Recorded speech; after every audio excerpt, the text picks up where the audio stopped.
Assalamualaikum warahmatullahi wabarakatuh. Perkenalkan, saya Heni Kurniawati Dianggraini dari kelas 2C Ekonomi Syariah absen 9. Pada kesempatan ini saya akan menjelaskan dan menganalisis mengenai 4 akad yang sering digunakan dalam lembaga keuangan syariah, yaitu akad mudharabah, musyarakah, rohen, dan qard. Keempat akad ini memiliki karakteristik yang berbeda, tetapi semuanya bertujuan untuk menciptakan transaksi yang adil, transparan, dan sesuai dengan prinsip syariah. Selain itu, saya juga menjelaskan mengenai konsep dan dasar hukumnya. Saya juga akan membahas mengenai perbedaan, persamaan, serta contoh praktik yang sesuai dan tidak sesuai syariah. Selanjutnya, saya akan membahas mengenai konsep dan dasar hukum akad. Yang pertama, akad mudharabah. Mudharabah adalah akad kerjasama antara pemilik modal atau shahibul mal dan pengelola usaha atau mudharib. Dalam akad ini, pemilik modal menyediakan seluruh dana, sedangkan pengelola menjalankan usaha. Keuntungan dibagi sesuai dengan nisbah yang telah disepakati, sedangkan kerugian ditanggung oleh pemilik modal selama tidak ada kelalaian dari pengelola. Dalam praktik perbankan syariah, akad mudharabah digunakan pada pembiayaan usaha, deposito mudharabah, dan tabungan investasi. Dasar hukumnya terdapat dalam Al-Quran, khususnya Surah Al-Muzammil ayat 20, serta Fatwa DSN MUI nomor 7 tahun 2000 tentang pembiayaan mudharabah. Yang kedua, akad musyarakah. Musyarakah adalah akad kerjasama usaha antara dua pihak atau lebih yang sama-sama memberikan modal. Keuntungan dibagi berdasarkan kesepakatan, sedangkan kerugian ditanggung sesuai porsi modal masing-masing. Dalam perbankan syariah, akad ini sering digunakan untuk pembiayaan proyek atau pembiayaan UMKM. Dasar hukumnya terdapat dalam Quran Shad ayat 24 dan Fatwa DSN MUI nomor 8 tahun 2000 tentang pembiayaan musyarakah. Yang ketiga yaitu akad rohen. Rohen adalah akad gadai, yaitu menjadikan suatu barang sebagai jaminan atas utang. Barang yang dijaminkan tetap menjadi milik nasabah, tetapi ditahan oleh pihak pemberi pinjaman sampai utang dilunasi. Praktik rohen banyak ditemukan pada produk gadai emas di pegadaian syariah maupun bank syariah. Dasar hukumnya terdapat dalam Al-Quran Surah Al-Baqarah ayat 283 dan Fatwa DSN MUI nomor 25 tahun 2002 tentang rohen. Dan yang keempat yaitu akad qard. Qard adalah akad pinjaman yang diberikan kepada pihak yang membutuhkan dengan kewajiban mengembalikan pokok pinjaman tanpa tambahan yang disyaratkan. Akad ini bertujuan untuk membantu masyarakat dan bukan untuk mencari keuntungan.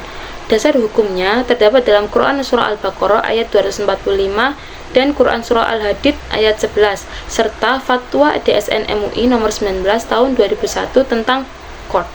Dan juga terdapat referensi OJK tahun 2024 dan DSN MUI tahun 2000 hingga 2002. Yang kedua, saya akan menjelaskan mengenai persamaan dan perbedaan akad. Keempat akad tersebut memiliki beberapa persamaan.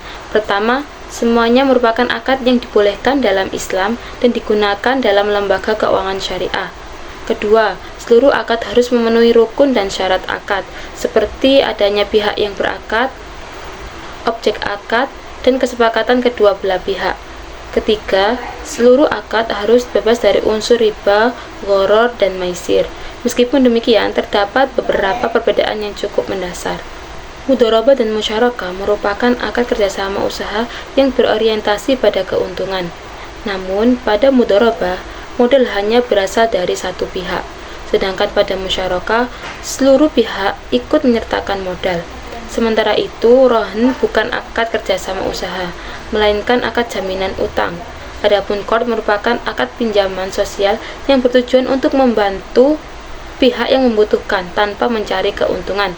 Dengan demikian, dapat disimpulkan bahwa mudharabah dan musyarakah termasuk akad investasi, sedangkan rohen dan qard lebih berfungsi sebagai sarana perlindungan dan bantuan sosial. Referensinya dari Nur Hayati dan Wasilah tahun 2023 dan OJK tahun 2024. Yang ketiga, saya akan memberikan contoh praktik 4 akad yang sesuai dan tidak sesuai syariah. Yang pertama yaitu akad mudharabah. Contoh yang sesuai syariah adalah ketika bank syariah memberikan modal kepada pelaku UMKM untuk membuka usaha makanan. Keuntungan usaha kemudian dibagi berdasarkan nisbah yang telah disepakati, misalnya 60% untuk nasabah dan 40% untuk bank. Sebaliknya, praktek yang tidak sesuai dengan syariah adalah apabila bank telah menetapkan keuntungan tetap sebesar 10% setiap bulan tanpa memperhatikan kondisi usaha. Praktek ini menyerupai bunga dan bertentangan dengan prinsip bagi hasil. Yang kedua, akad musyarakah. Contoh yang sesuai dengan syariah adalah ketika bank dan nasabah sama-sama menanamkan modal untuk membuka usaha restoran. Jika usaha memperoleh keuntungan, maka keuntungan dibagi sesuai kesepakatan. Jika terjadi kerugian, kerugian dibagi sesuai porsi modal. Contoh yang tidak sesuai syariah adalah ketika seluruh kerugian dibebankan kepada nasabah, meskipun bank juga ikut menanamkan modal.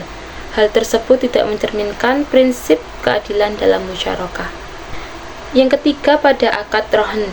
Contoh yang sesuai dengan syariah adalah gade emas di pegadaian syariah, nasabah memperoleh dana dengan menjaminkan emas dan hanya dikenakan biaya administrasi serta biaya penyimpanan.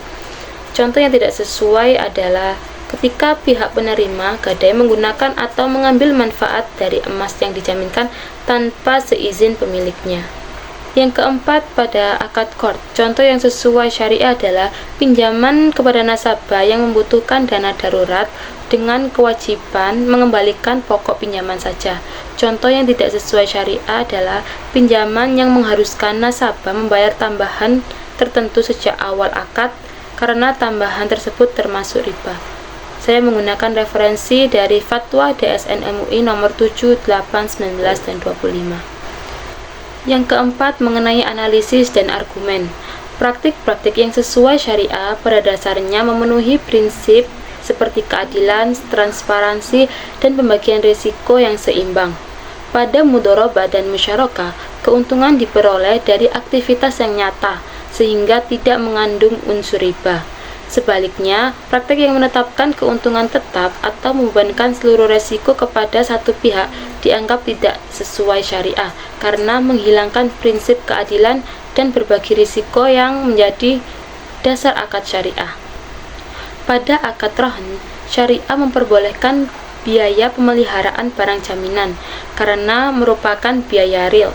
Namun memanfaatkan barang jaminan untuk kepentingan pribadi tidak diperbolehkan karena dapat merugikan pemilik barang. Sedangkan pada akad qard, tujuan utama akad adalah membantu sesama. Oleh karena itu, setiap tambahan yang disyaratkan atas pinjaman termasuk riba dan bertentangan dengan prinsip syariah. Jadi, berdasarkan pembahasan tersebut, dapat disimpulkan bahwa mudharabah, musyarakah, rohn, dan qard merupakan akad yang memiliki fungsi berbeda dalam lembaga keuangan syariah. Mudharabah dan musyarakah digunakan untuk kerjasama usaha dan investasi, sedangkan rohn berfungsi sebagai pinjaman utang, dan akad qard sebagai pinjaman sosial. Penerapan keempat akad harus mengikuti ketentuan syariah agar terhindar dari riba, gharar, dan ketidakadilan. Dengan penerapan yang benar, akad-akad tersebut dapat menjadi solusi keuangan yang sesuai dengan prinsip Islam dan mendukung perkembangan ekonomi syariah di Indonesia. Sekian, terima kasih. Wassalamualaikum warahmatullahi wabarakatuh.